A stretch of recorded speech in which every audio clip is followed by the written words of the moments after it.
Bonjour mesdames et messieurs et bienvenue. D'abord l'actualité sur le plan national.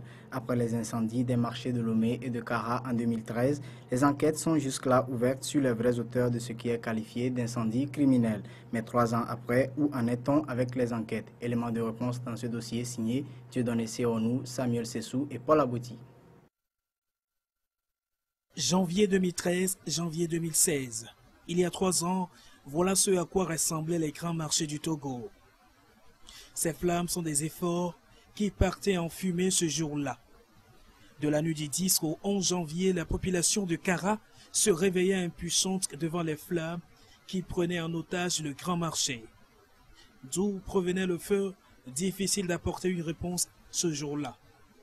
Pendant que les regards sont tournés vers Kara, les flammes se sont invitées dans le bâtiment principal du marché d'Adaoulato.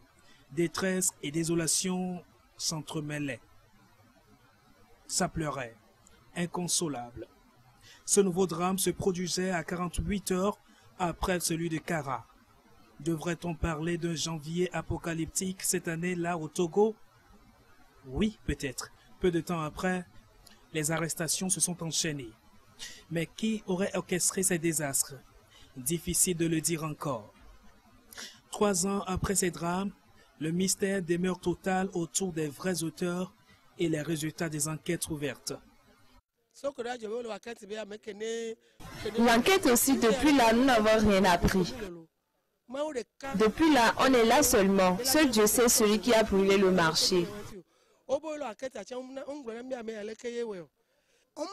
ne nous a jamais dit que quelqu'un est arrêté dans cette affaire. Regardez, on nous a donné que 100 000 francs pour recommencer, mais rien ne marche.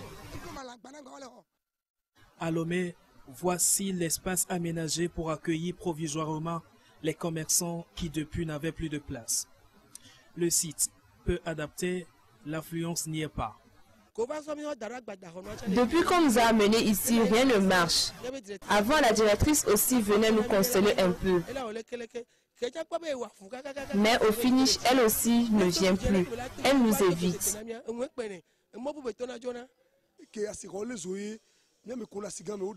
Quand le marché est brûlé et on nous a installés ici, nous ne vendons plus.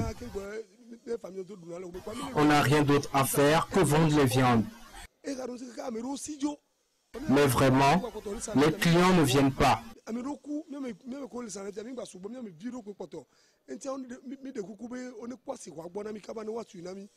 L'ancien site, le voici depuis plus de 2 ans. Endroit toujours encerclé, pas d'édifice pour l'instant comme prévu. Un parking improvisé pour l'heure. 3 ans après les incendies criminels de Lomé et de Kara, silence radio sur les enquêtes ouvertes depuis plus de 2 ans. Les Togolais attendent jusque-là la fermeture des enquêtes et l'identité réelle des vrais auteurs de ces incendies. Actualité sur le plan africain et direction la Côte d'Ivoire. L'équipe des 36 membres du gouvernement fait face aux défis après sa formation. Plusieurs milliards sont prévus pour les chantiers à venir. Mais il faut rappeler qu'aucun membre de l'opposition ne figure dans ce gouvernement. Un gouvernement de mission et de combat. C'est ainsi que le Premier ministre Daniel Kablan-Duncan qualifie le nouveau gouvernement ivoirien. Une équipe de 36 membres chargée de réaliser l'ambitieux programme du président Alassane Ouattara. La plupart des ministres du précédent gouvernement ont été reconduits pour transformer rapidement les promesses du président Alassane Ouattara pendant la campagne pour l'élection présidentielle en projets concrets. 29 000 milliards de francs CFA d'investissement sont prévus sur la période 2016-2020. Renforcement des institutions, premier chantier pour la gouvernance et la paix, premier chantier. Le deuxième chantier qui est très important pour la Côte d'Ivoire, c'est la transformation de l'économie. Le troisième chantier, c'est l'amélioration des conditions de vie des Ivoiriens. Le quatrième chantier, vous êtes rendu compte, c'est l'amélioration de la position des femmes et des jeunes. Et enfin, le cinquième chantier, c'est l'Ivoirien nouveau. Le nouveau gouvernement ivoirien est composé exclusivement de ministres issus des partis du Rassemblement des Oufouettistes pour la démocratie et la paix.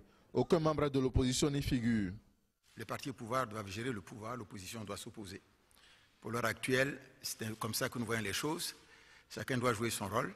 Mais comme vous le savez, le président de la République a travaillé beaucoup en faveur de l'opposition à la fois pour faire en sorte que l'opposition ait un statut, et avoir même le statut du chef de l'opposition, faire en sorte que l'opposition puisse accéder aux médias d'État et puisse donc gérer de manière efficace et librement ces activités sont sur le territoire national. 5 ministres sortent du gouvernement marqué par le maintien des 5 femmes de l'ancienne équipe. 4 nouvelles femmes ministres sont promues pour mettre l'accent sur la promotion du genre. Au total, 9 nouvelles personnalités font leur entrée au gouvernement pour apporter une nouvelle vigueur à l'équipe chargée de faire de la Côte d'Ivoire un pays émergent en 2020. L'actualité toujours sur le plan africain, mais cette fois-ci le Bénin. Nouveau déficit pour le secteur agricole béninois. Le coton, l'un des piliers de l'économie, va connaître une baisse de 18% au cours des campagnes agricoles de 2015-2016. Cela est dû aux mauvaises conditions météorologiques. Au Bénin, la production cotonnière devrait connaître un recul de 18%. Pour la campagne agricole 2015-2016, le gouvernement prévoit une récolte de 324 000 tonnes. Une baisse due, selon les autorités béninoises, aux mauvaises conditions météorologiques. En plus des aléas climatiques, des observateurs accusent la politique agricole mise en place pour la filière coton au Bénin. La politique que l'on doit mettre véritablement pour la production du coton est une politique agricole qui a été beaucoup plus fragilisée, sinon traînée par la politique politicienne. À partir de cet instant, on n'a pas laissé les producteurs s'organiser par eux-mêmes avec des techniciens avérés qui connaissent le travail. Et puis bon, voilà, on ne peut que s'attendre à une réduction de la production. La filière coton constitue l'un des principaux leviers de l'économie béninoise. Premier produit d'exportation du pays, l'or blanc représente plus de 12% du produit intérieur brut et 60% du tissu industriel du Bénin. Cette contre-performance de la production cotonnière aura un impact négatif sur le quotidien des populations, notamment les producteurs. Il est aussi possible que la conséquence puisse être, comme on attend telle production de coton avec telle rentabilité, qu'on ait déjà programmé des infrastructures à réaliser par rapport à ce qu'on peut gagner. Et si on ne gagne plus ce qu'on a prévu, ça veut dire qu'on ne peut pas réaliser aussi ces infrastructures-là. Donc inévitablement, cela aura un coût sur le développement économique du pays. Le secteur cotonnier béninois est en proie à plusieurs difficultés. Le pays rencontre des problèmes de qualité et d'expédition tardive de sa production. En outre, le gouvernement n'est pas encore sorti de la longue querelle qui l'oppose aux engreneurs. Pour beaucoup, l'accent devrait être mis sur la réorganisation du secteur afin qu'il contribue véritablement au développement économique du pays. Actualité sur le plan international. 3 ressortissants russes présentés comme des membres du groupe État islamique ont été arrêtés par la police turque ce matin. Ils sont soupçonnés d'être responsables de l'attentat suicide perpétré à Istanbul. En Turquie, la police a procédé ce matin à de nouvelles arrestations, dont celle de 3 ressortissants russes présentés comme des membres du groupe État islamique, responsable selon Ankara de l'attentat suicide perpétré à Istanbul. La veille déjà, 65 djihadistes présumés avaient été arrêtés en différents endroits du pays. Hier, un homme s'est fait exploser dans le centre historique d'Istanbul. Il y a au moins 10 morts, principalement des touristes allemands. Les motivations des auteurs de cette attaque ne font guère de doute aux yeux de ces Stambouliotes. La cible, c'était la Turquie, dit cet homme. Ils ont fait ça pour nuire à l'économie. Cela va affecter le tourisme, c'est certain, ajoute cet homme. Les victimes étaient venues visiter le pays. Vous reviendriez ici, vous, après ça ? L'auteur de l'attentat a été identifié par les autorités turques comme un ressortissant syrien de 28 ans né en Arabie Saoudite. Il s'est fait exploser près d'un groupe de touristes non loin de la basilique Sainte-Sophie et de la mosquée bleue, deux des lieux les plus visités d'Istanbul. Le ministre allemand de l'Intérieur devait se rendre aujourd'hui sur place. 15 morts et plusieurs blessés. C'est le bilan d'un kamikaze qui s'est fait exploser devant un centre de vaccination contre la poliomyélite dans la ville de Quetta, au Pakistan. La plupart des victimes sont des policiers. Au Pakistan, un kamikaze s'est fait exploser devant un centre de vaccination contre la poliomyélite dans la ville de Quetta, à l'ouest du pays. Le bilan est d'au moins 15 morts et de plusieurs blessés, dont 7 sont dans un état grave. La plupart des victimes sont des policiers qui assuraient la sécurité du personnel médical. Les vaccinateurs sont régulièrement ciblés par les groupes islamistes qui les considèrent comme des espions de l'Occident depuis que la CIA a organisé une fausse campagne de vaccination pour retrouver Ben Laden. Ils prétendent également que les vaccins contiennent du porc ou visent à rendre stériles les musulmans. En 3 ans, les attaques liées aux campagnes de vaccination ont fait environ 100 morts au Pakistan. Le président américain Barack Obama a prononcé son dernier discours sur l'état de l'Union. Au cours de cette allocution, il a touché plusieurs points, dont le désir de lutter pour la fermeture de la prison de Guantanamo.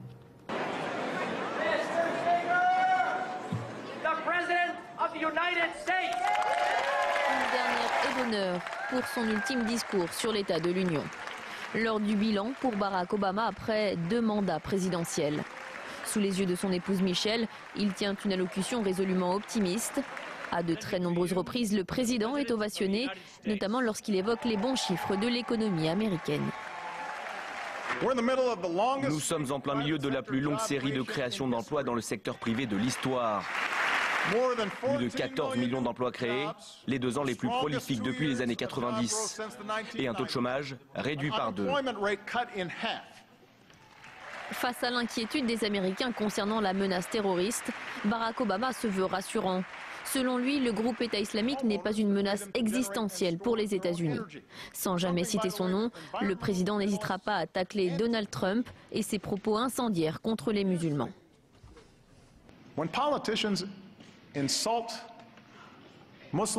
Quand les hommes politiques insultent les musulmans, qu'ils soient de l'étranger ou nos chers citoyens, cela ne nous met pas plus en sécurité. Cela nous discrédite aux yeux du monde.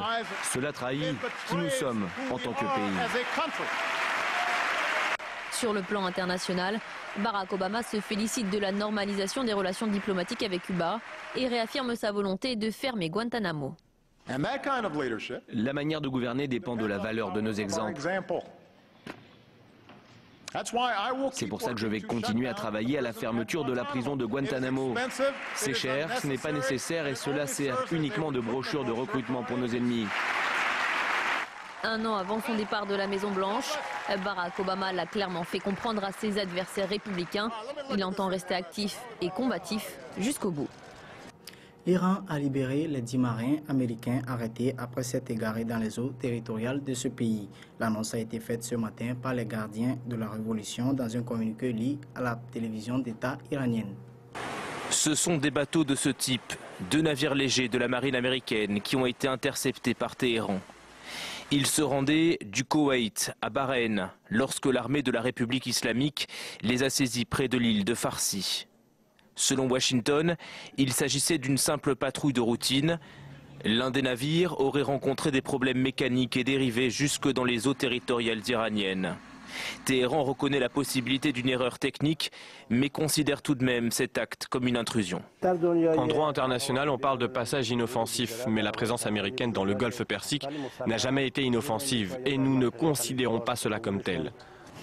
Finalement, ce mercredi, la télévision d'État iranienne a annoncé la libération des 10 marins américains.